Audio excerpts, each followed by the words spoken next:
BTS reaction Oh time. yeah, and today we got a video that we're going to react to called How Did BTS Get So Big in the West? Wild West.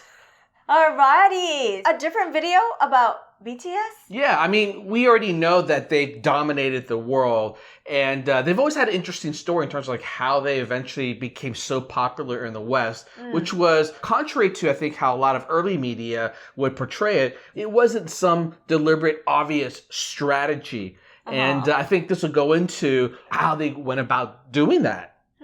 And it's a recommendation from Army, so my sense is it's probably well done. Accurate. It's probably accurate, at least in their eyes. Right. And, comes from NBC News, so I think it's going to be like a combo news / documentary, which we love reacting to. We love learning about. Shoot, I mean, the last time we did a video like this, it ended up being almost 30 minutes long, talking about the business of BTS and its impact to the economy in South Korea. And they did love it. Oh, people love watching it. They watch all the way through.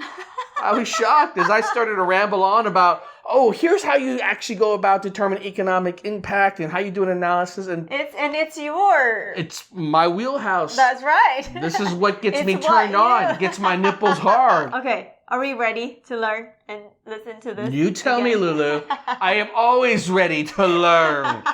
Are you ready to finally ditch your clueless moniker? That's right. I'm always willing to learn about BTS. You know that. The question is, will it retain in my brain? Not sure. Let's watch this. And away we go. By now, you likely know a thing or two about K-pop. And if you do, it probably has something to do with BTS. Why does he look like he just woke up from a hangover? And he's so stiff. He's a little stiff. Biggest boy band in the world, BTS. Once again, BTS. Yes!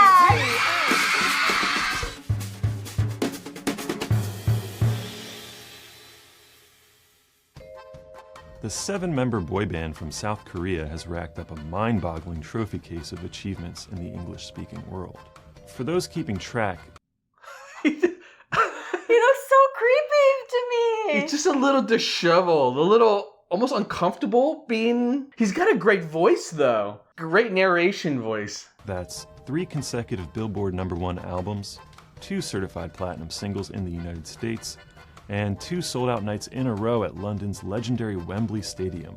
And that's all just in the past year, give or take a month. But how did BTS get so big in the West? K-pop has been a steadily growing phenomenon for years. There was BTS's biggest boy band predecessors, Big Bang, Oh, bang, bang, plus the girl bang. group 21. Oh, And who could 21. forget Psy? Psy? You didn't forget, did you? Oppan Gangnam Style. Gangnam Style. Oppan Gangnam Style. We're gonna react to that video, by the way. Turns out, Just stay BTS tuned for had that, a so make sure you powder-keg subscribe. combo that was just right for the American market, and especially America's burgeoning K-pop niche. A perfectly balanced formula that no one else had, or even knew could be so successful.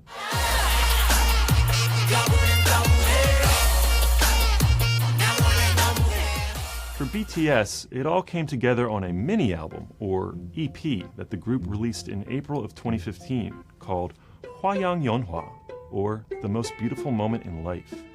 It was part 1 of a new trilogy Actually, that in the sounds band's really discography, close to which they would Chinese. spend the next year completing.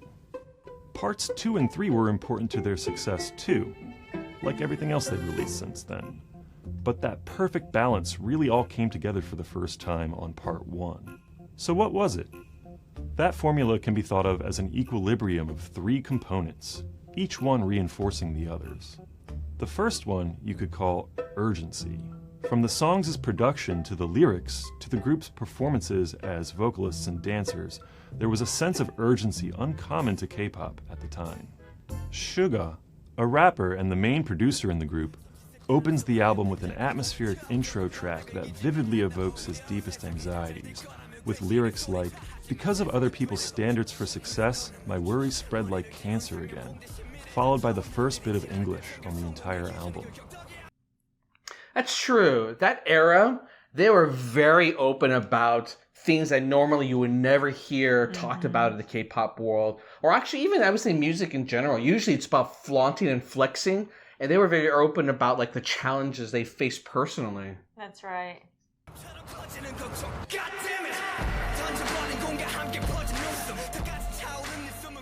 The next song, the lead single I Need You, has a driving, future-based beat and lyrics about a desperate relationship.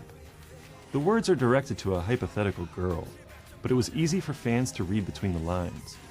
Low on funds, BTS needed their fans, needed each other, and needed the small, homegrown crew behind their struggling label, Big Hit Entertainment. The song's music video presented BTS in a new light. 7 young men leaning on each other as they navigate a bleak, barren world. Yeah, that was an intense music video. Yep. We reacted to that recently. I think we may not posted it up yet, so stay tuned. Of course, the urgency of these songs weren't unprecedented in K-pop. By this point, boy bands like Infinite had earned considerable Western followings with concepts that were dramatic, violent, and desperate. Which is where the second key element of the most beautiful moment comes in: authenticity. These were all songs that BTS helped write and produce, which lent gravity to their determination. It was really their own urgency you were hearing and seeing, the members' own hopes, dreams, and mental breakdowns. Even then, groups like Beast and BAP had for years been making creative contributions to their own dark, urgent music too. Oh. Yeah, those are another 2 groups we haven't heard of. Wow. I mean, we only became K-pop fans like this year, Exactly, so we missed out on because of so BTS. much. Which is what makes the third piece of BTS's success with the most beautiful moment so crucial: their credibility. BTS members have had some combination of lyric, composition, and production credits on all of their songs since the very beginning. And unlike other groups who cycled through dark concepts and brighter, sugary sweet singles, BTS's music always built on what came before, maintaining a consistency that Western audiences take for granted. This credibility reached all the way back to the days before BTS had even officially debuted as a group, when their label Big Hit uploaded band member RM's homemade songs and music videos. That's very unusual for a label to do, to support like individual artists within a group, their music. But that really has become a big part of why BTS has been so successful. And even Suga's YouTube reviews of production hardware. The group's later claims to artistry, a typical white lie in pop music East and West, where ghostwriters and ghost producers are common, had far more credibility thanks to this early evidence of their involvement in their own music and creative voice. While they've always contributed to their own creative process, most of the other credits have gone to an inner circle of Big Hit staff who are known for being BTS's close friends and confidants, giving their success a team effort feeling that stands out from the usual song camp model of production in Korea and abroad.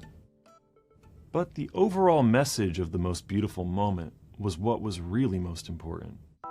Since the start of BTS's career, their music videos have begun with Big Hit's tagline, "Music and Artists for Healing."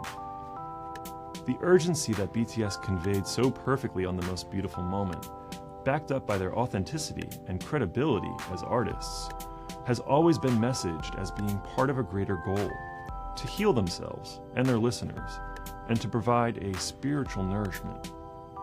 BTS would build on this mission statement brilliantly with their second big breakthrough, Love Yourself, but it all locked into place back in 2015, and their fans got it immediately.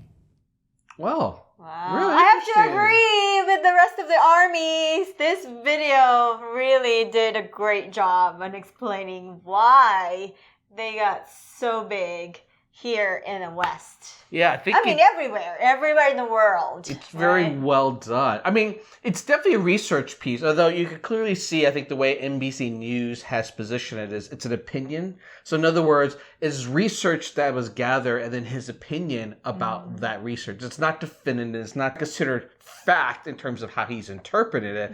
Because I think there's probably a lot of other reasons that may have factored into why they got so big. But I think he lays out a very compelling case for how each of these these things added up in that particular time, that period in which they saw that explosive aspect that took off in the West. Right. While the other piece that we saw really focused much more on social media and how social media propelled it. You almost need to like put them both together. Has Exactly, to be. because just having an intimate story and these elements of credibility and authenticity without the virality of social media wouldn't have gotten them to take off. And social media Exactly. would have nothing to share unless they had really compelling content like this. So I think maybe I should have these two videos side by side and I'll link back and forth to them. But I think together they actually tell a much fuller picture. You can't have a one video for both because it's like more. That was already 30 minutes, and then That's you're true. gonna do We're not going to go 30 minutes on No this video. No, way. I'm not going to analyze it that deep because I think he did a good summary. I think he's very, very Yes. concise. I'm looking at the comments here and people are saying, I am shocked at the level of research put into this piece. A piece about their artistry and the actual work rather than the superficial topics like fandom or social media. Now, I don't know if social media and fandoms are trivial per se. I think this is an interesting take about the artistry like this person is saying. I got to look down here and see if other people have mentioned anything about this guy. This guy. Yeah.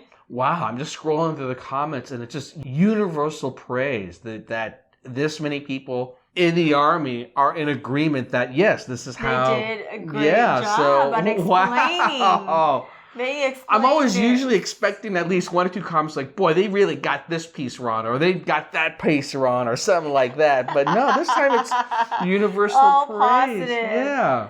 That is so nice. I mean, maybe it's because it's a positive video, right? It doesn't speak ill will of BTS. So anytime you do that, even in that scenario, ARMY's off to critique you and correct you like they've done to so many of our videos. But yeah, kudos NBC News. Damn. We have to say sorry about noticing the reporter. Actually, I remember reading something about he posted up saying how this is one of the first times he's been on camera, and so he's not used to it. He has to admit, like, Okay. oh, I did not realize I came across this way. It's something I want to work on. Yeah, because, yeah, you know, it's hard not to notice, especially in a kind of topic like this where there's a real sort of authenticity and genuineness in terms of the way he comes across, and then his look is just so just deadpan, you know what I'm saying? I am Like seriously- emotionless. I want to just listen to the content, to what he's about to say. And he did a great job. I think what's interesting about that particular era of BTS is that the music was a really big tonal shift from what they had done before. And I think that if they had continued on doing similar type of music that was in their early years, the early hip-hop? era, the hip-hop stuff, which I actually love, I but it love was it pretty clear that it wasn't gaining traction in a way that was going to save them. I mean, at that point, it sounded like BTS was in big trouble. Big Hit was in big trouble. They needed a huge breakthrough. And I think sometimes in that moment of stress, sometimes in that moment of, man, I got to put it all on the line, the real opportunity shows itself. And them just saying, all right, look, I'm just going to tell you honestly what I feel. And perhaps it's also a reflection of this day and age of YouTube, which is why I'm always trying to emphasize, like, when we do reactions, we have to be authentic. Do authentic. Real, because that's what I think people want. They want honest take, and I think reactions are that. It's an honest take. And I love doing commentary. I love doing analysis, but sometimes I think I get caught up in the facts and the information when that's not what tells a story today and why people are compelled to watch this. And I think even for myself, I got to catch myself. I'm like, I'm overanalyzing this. I just got to let my emotions show because that's going to convey 1,000 more points, more than, 1,000 points of facts, if you will. You have to be real, just like the BTS. Gotta be real, Lulu. I'm real. I'm so real. Oh, it's so nice to hear people are recognizing how BTS love and being so real upfront to all the fans and to all the people who just first time listener to their music.